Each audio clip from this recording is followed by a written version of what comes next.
finished, I guess, the final draft in 2007. I saw the earliest version of this, a workshop production, which was only about half of Huck Finn. At that time, the play did not include Frederick Douglass, and it was not called Splittin the Raft. And that was in 1998. I was in Ashland, Oregon, and he was developing this through the Oregon Shakespeare Festival for an eventual tour in schools there, in an incomplete version. And I was struck by it. When I saw it, there were no production values to speak of at all. I mean, they had a chair and a plank and, a handful of props and costumes. This is a much more fully realized production than what I witnessed there. But what drew me to it, first and foremost, was the power of the story, which at its core is a coming-of-age story. And for whatever reason, I've always personally been drawn to stories where people discover something larger than themselves. In Huck's case, Huck learns to listen to his own heart, and that's a journey of maturity. And the novel's always been a favorite one of mine. So the power of the story, I guess the other element of it was it's not just Huck's story, but it's Jim's story, and the two of them come together over the course of this, and these unlikely misfits, and yet they have so much in common. They've both been enslaved in a way. I don't say that to undercut the seriousness of actual slavery, but Huck is an abused child and escapes an abusive father who beats him, who literally does lock him up. And the fact that Huck has grown up,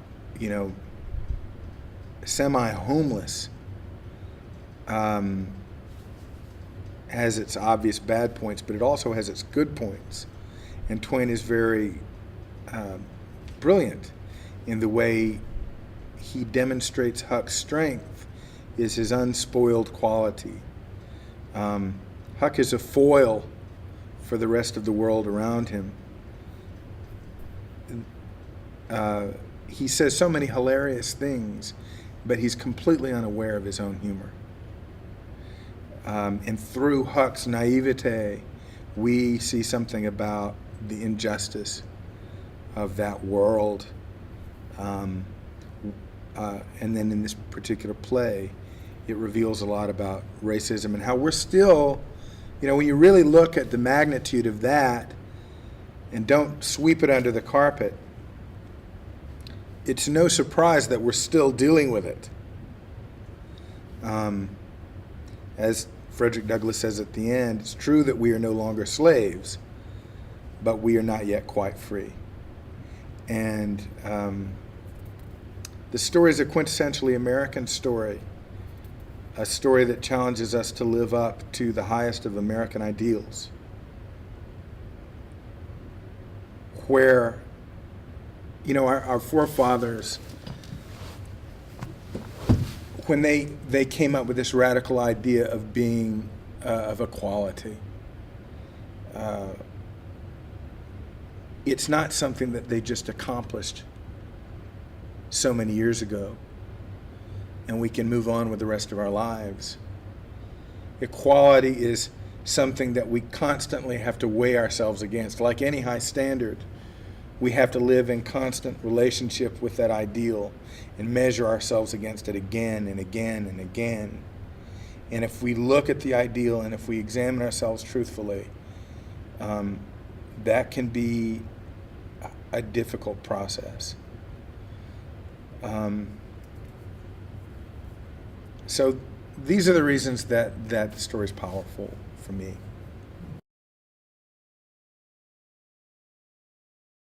Well, because the play tells the truth, it is inevitably ugly and scary. Pearl Clegg, a wonderful Atlanta playwright, gave the keynote address at the Southeastern Theater Conference this year. She's an African-American playwright and a wonderful author. And a key element of her speech was how censorship is removing us from looking at the truth. And she goes through a long litany of Pulitzer Prize winners and Nobel laureates, writers whose works have all been banned. And every single one of them is viewed as one of the great American playwrights, or the great novelists of the world. That's not an accident. I don't think these people are trying to be radical. And by my choice to do this piece, the idea that it might be scary to some people really came as an afterthought. Now, that's not to say that I was insensitive to the subject matter and I was unaware of the power and ugliness of some of the racial epithets. And it's, by the way, it's not just demonstrative, or it doesn't just reveal racism towards African Americans, which it certainly does, and the scars of slavery, but it also reveals the injustices of sexism in our society. It reveals the injustices of it. We have a glimpse at the silly way people view Native Americans, for instance, about just social injustice in general and economic disparity, and about how economic forces cause people to lose contact with their highest selves. These issues were relevant then, they're relevant today. And because they are relevant, they're a little bit volatile. So I guess I thought it might be a little controversial, but that's not what I was thinking. But as I've begun to work on, I've been working for months now on setting up tour dates. And I've had a lot of eye-opening experiences through that. People who are terrified of the piece because they're afraid of how they will be seen if they allow the truth to be told in this way. More than one person has said to me, oh, this is a great project. I believe in what you're doing, but I'm going to have to pass the buck.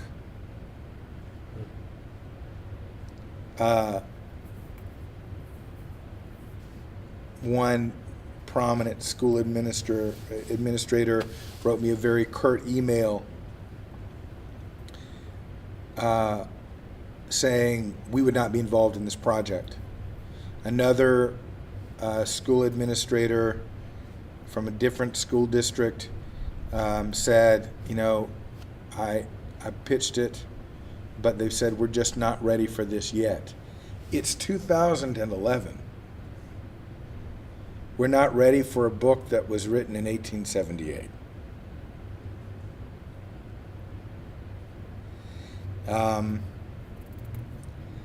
When are we going to be ready?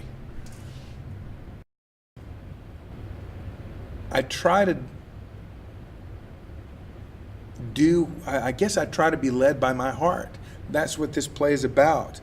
Huck escapes the corruptness of the society because he has a good heart and because he learns to trust it. And I guess that's what I got to do.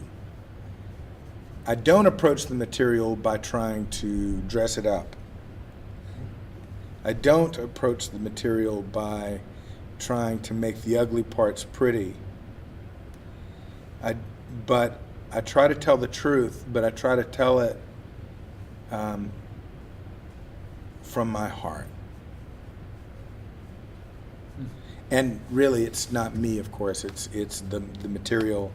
It's this remarkable group of actors that I have that are all extremely talented. But it's at least as much to do with who they are, what they stand for as people. That even as much as their talent, their ability, what they stand for, brings a lot of bearing to this. These are 4 actors that have good moral fiber, and the wisdom of that is manifest in their choices.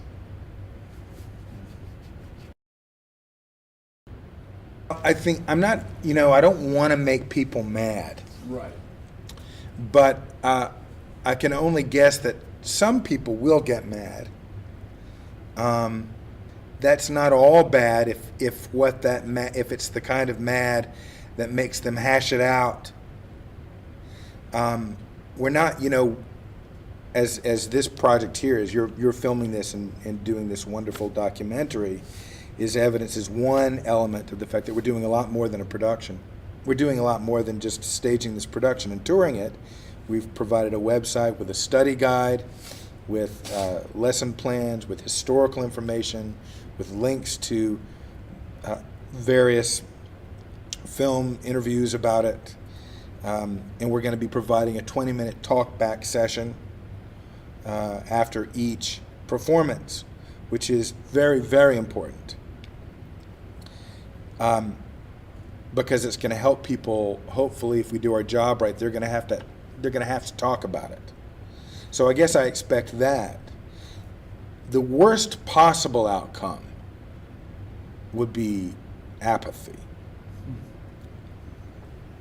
That would be depressing. Because if people were apathetic, then that means they really are disconnected from the fact that we've got a ways to go. I think these issues are so ubiquitous that I think they can't help but punch people's buttons. If we do our job right, it's going to punch them in a constructive way. It's going to engender dialogue. It's going to make people examine themselves. It's going to make people weigh themselves against our noble American ideals that we espouse: liberty and justice for all.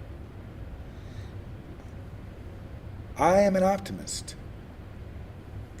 And while I don't know what to expect, I am convinced that people are going to be inspired by this and challenged by it and have interesting discussions and be just maybe a little bit better for having seen it.